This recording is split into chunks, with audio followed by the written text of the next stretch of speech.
All right, so let's jump right in. When we think about decolonization, it's easy to picture it as this neat and tidy ending to a chapter in the history books, right? But the thing is, when you actually pull back the curtain, the reality was so much messier, way more uncertain, and honestly, a lot more fascinating. I mean, just look at this timeline. In just a few short years, it's like history hit the fast-forward button. You've got this incredible cascade of independence sweeping across Africa. Get this, 17 nations became sovereign in 1960 alone. It was just a dizzying, completely world-changing moment. Now, looking at a timeline like that, it's so easy to think of it as some inevitable wind of change, like a predictable line of dominoes falling one after the other. But for the people actually living through it, both the colonizers and the colonized, the future was anything but certain. It was a time of deep crisis and really of swirling, wide-open possibility. So, to really get what was going on, we have to look past the official timelines and big political declarations. We've got to dig into the archives. So let's explore a few documents from that time that paint a very different and much, much messier picture of how empire really came to an end. Okay, first up, we're going to start with a pretty amazing artifact I stumbled upon in the French Overseas Archives. It's a folder full of student homework from the mid-1950s, and it gives us this startlingly clear view from the ground up. So here's the context.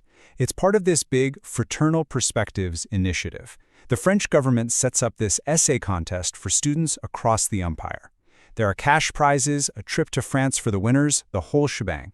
It was all designed to push this idea of solidarity and a shared future. And this right here, this was the official prompt.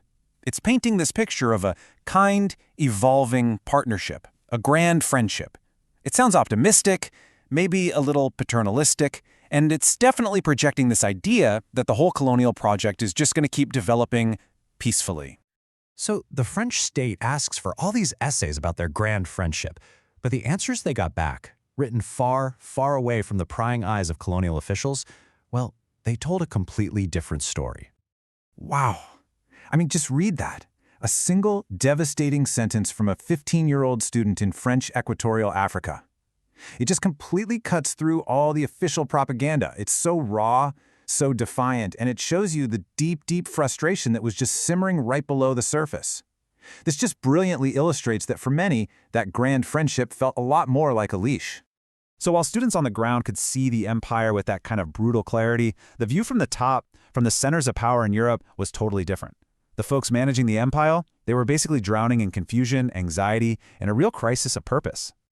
You had these competing fears in both Paris and London. The French were worried about money. There was this popular movement called Cartierism, named for a journalist, arguing that the empire was just an economic black hole. Meanwhile, the British were obsessed with prestige and their image. Their colonial service was having a serious recruitment crisis because, well, the job just didn't seem secure or glamorous anymore. And just look at who the British were still trying to hire. They're trying to manage this modern empire that's on the verge of collapse, but they're out there searching for a 19th century ideal, the head of school, the rugby captain. They were actually suspicious of anyone who was too intellectual, too international, or, heaven forbid, a guy with a beard. You can't make this stuff up. Okay, so if the colonial service was fading away, what happened to that core ideal of service itself? I mean, it was so deeply ingrained in their culture. Well, it didn't just vanish. It got repurposed for a new, post-imperial world.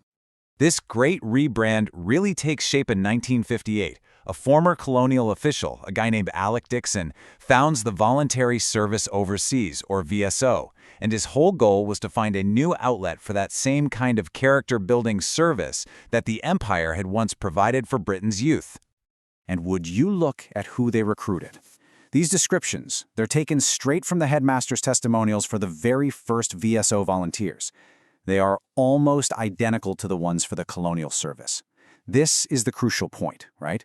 The people, the values, the networks, they were all just given a new humanitarian mission. The old guard got a rebrand. So what does all of this tell us? You've got the students' raw anger, the manager's anxiety, this rebranding of service. What's the big picture here? What does this really say about decolonization? Well, it really shows the power of something historians call historical contingency. It sounds a little academic, I know, but the idea is actually pretty simple. It just means that history isn't some straight line marching inevitably forward. The future isn't set in stone.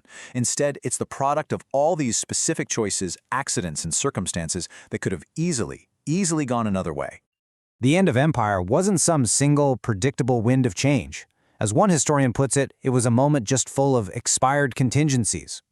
Think of it like a swirl of possible futures, competing visions, and roads not taken. For every new nation that was born, other ideas for federations, for different kinds of partnerships, they just faded away. And that kind of leaves us with a final thought, doesn't it? It's a reminder that the world we're all living in right now wasn't inevitable. Not at all. It was built from the messy, uncertain, contingent choices of the past. And it pushes us to look for that uncertainty, to find the lost possibilities and the competing visions that are hidden inside any simple historical story we're told.